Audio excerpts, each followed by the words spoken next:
メルボルン観光でホテルを選ぶ時の参考になるように、今回は夜のメルボルンシティ内の4つの主要エリアを紹介します。それではまずフリンダース通りから紹介していきます。このフリンダース通りの特徴としては、フリンダースストリートステーションがあります。それとともに、この通りにはホテルが8個ほど僕が確認した上ではありました。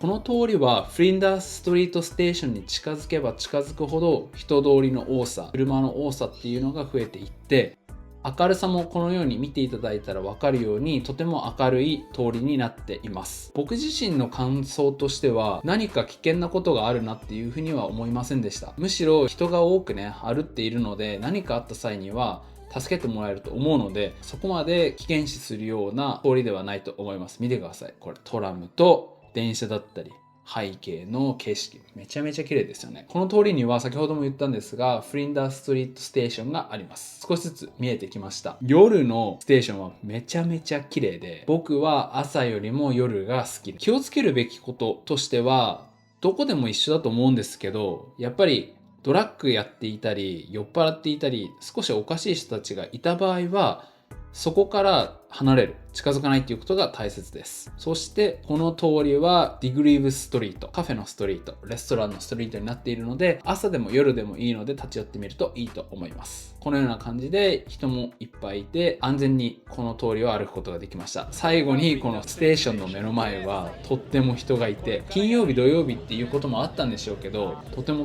人に溢れ返っていました。これでフリンダース通りの紹介終わります。それではヤラリバーのレストラン通りを紹介していきます。ここに来るまではフリンダーストリートステーションから橋を渡ってくるとここにたどり着けます。特徴については雰囲気のいいレストランが多くあり、ここから眺める夜景はとても美しいです。反対側のフリンダーストリートステーションが見えたりするのでなおいいと思います。それとストリートアートだったりストリートマジシャンだったりっていうのがパフォーマンスをしていて、人通りも多く明るさもとてもあるので安全な雰囲気があります。僕自身の意見としては安全だなというふうに感じました。見ての通り多くの人が歩っていて、ですが念のためもし危ないなと思った際は何度も言うんですが距離を取るっていうことを徹底していってください。それではヤラリバーのストリートの紹介は以上になります。休憩でブルネティに来ました。ブルネティは1956年に始まった歴史あるメルボルンの有名イタリアカフェです。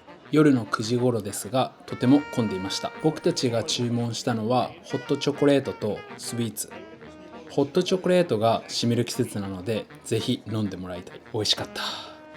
そしてこのシュークリーム最高でした。ブルネティぜひ立ち寄ってみてね。それでは次にスペンサー通りを紹介します。このスペンサー通りの特徴としては大きな駅サーザンクロスステーションがあります。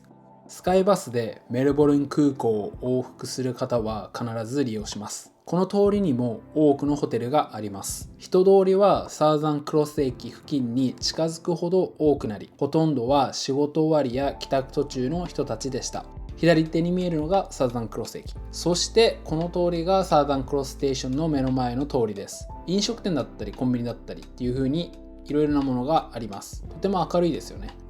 赤い明かりがスカイバスの乗り場につながる入り口です。早朝などは付近で寝ている人や酔っ払っている人がいるので気にせずに通り過ぎてください。明るさもあるので危険ではないと感じました。僕の印象だとスペンサー通りの今この映っている付近っていうのはすごく荒れているような感覚があったんですけど、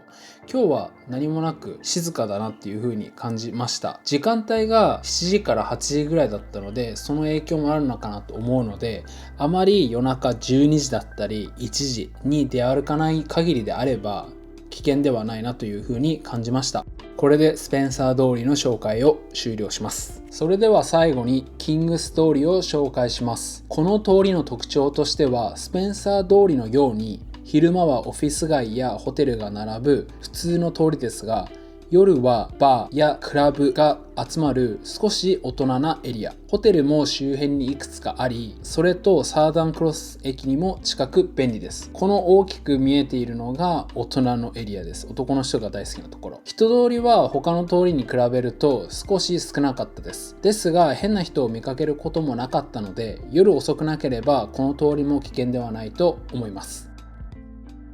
歩っていたらこんな風にね、現地の女の子に声をかけられて YouTube っていうところで楽しんでいました。こういったこと以外はイレギュラーなことはなく、今目の前にあるのがコリンズストリート、大きなストリートになっています。これも時間がある際に後に紹介していきたいと思います。人通りは少ないって言ったんですが、こんな感じで雰囲気もいい通りなので、夜が遅くなさすぎればいいのかなと思いました。ということで、これでキングストーリーを紹介終わります。で